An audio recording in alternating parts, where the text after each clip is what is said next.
G'day, and welcome back to Outback Campfire Tales. Pull up a log, grab a cuppa, and settle in under these vast Aussie stars.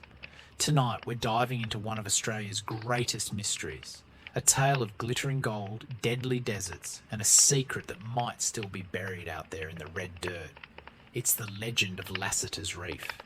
If you're new here, hit that subscribe button and ring the bell so you don't miss more spine-tingling outback yarns. Let's stoke the fire and get into it. Picture this. It's the late 1800s, and Australia is buzzing with gold fever. Blokes from all over are chasing dreams of striking it rich in places like Kalgoorlie. Enter Lewis Harold Bell, Lassiter, or Harry as he was known, a bloke born in 1880 with a knack for tall tales and big ambitions. Harry wasn't your average prospector. He was a bit of an eccentric, fond of pottery, singing hymns, and spinning yarns that could make your head spin.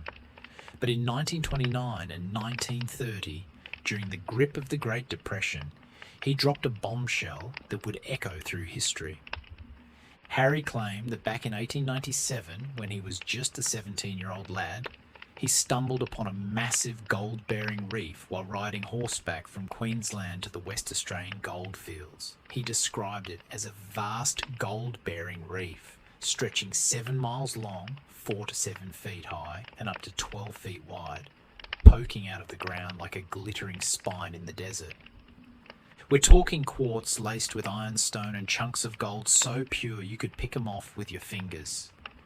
He said it was near the border of the Northern Territory and Western Australia, about 700 miles west of Alice Springs, in the harsh heart of Central Australia. Think McDonnell Ranges, Petermann Ranges, that unforgiving country. But here's where it gets murky.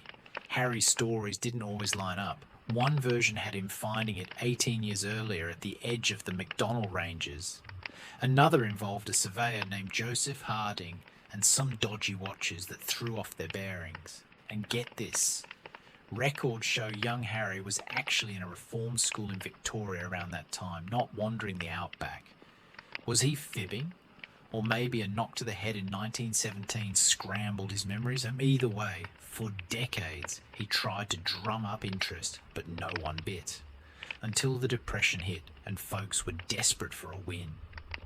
By 1930, Harry convinced the Australian Workers' Union and some investors to cough up around £50,000, a fortune back then, for a full-blown expedition. This wasn't your average bush bash. They had trucks, camels, even an aeroplane.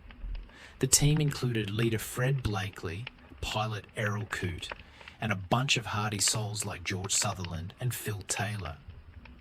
They set off from Alice Springs on July 21st, 1930, heading for Ilbilba Soak near Lake Mackay. At first, spirits were high, but the outback doesn't play nice. Sand dunes swallowed their vehicles, the heat was brutal, and Harry's directions vague as a mirage. They lost a plane in the rough terrain, and tempers flared. At Mount Marjorie, now called Mount Leisler, Harry piped up that they were 240 kilometres off course. Blakely called him a charlatan, and the team mutinied, abandoning him at Ilbilba. Undeterred, Harry pressed on with dingo shooter Paul Johns and a couple of camels, veering towards Katachuta. That's the Olgas to some. He claimed to spot the reef again, hiding samples in his pockets, but wouldn't spill the beans on its exact spot.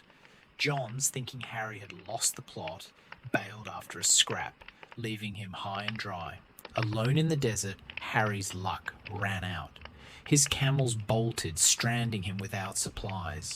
He wandered, starving and delirious, until he crossed paths with nomadic Pitjantjatjara people.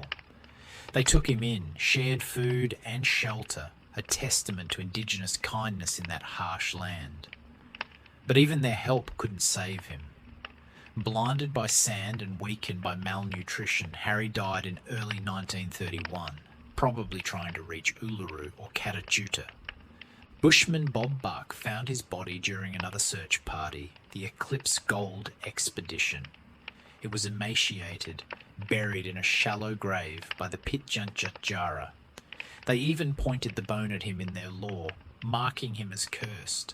His diary, stashed in a cave at Shaw's Creek, some call it Hulls Creek, told of rediscovering the reef and meeting the locals. Harry's remains were later moved to Alice Springs Cemetery, but the reef, still a ghost.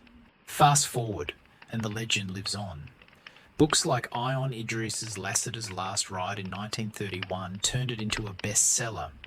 Geologists poured cold water on it. Folks at Geoscience Australia say there's no evidence of such a gold system in that area, and Harry's descriptions don't match the rocks.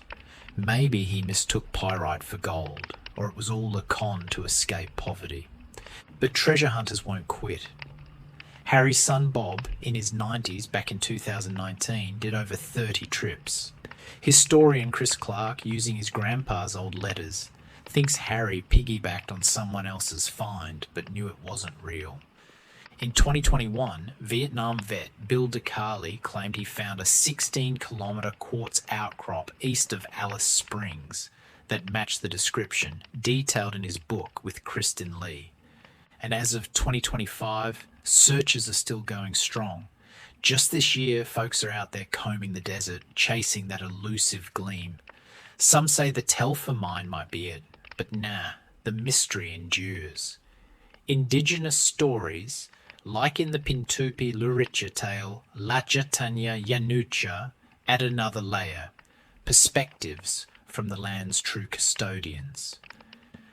So was Lassiter's Reef real, or the fever dream of a desperate man? Does his ghost still wander the outback, guarding his secret? That's for you to decide, mates. If you've got theories or your own outback tales, drop them in the comments below. Like and share if this gave you chills, and join us next time for more outback campfire tales. Stay safe out there. The desert keeps its secrets well. Good night.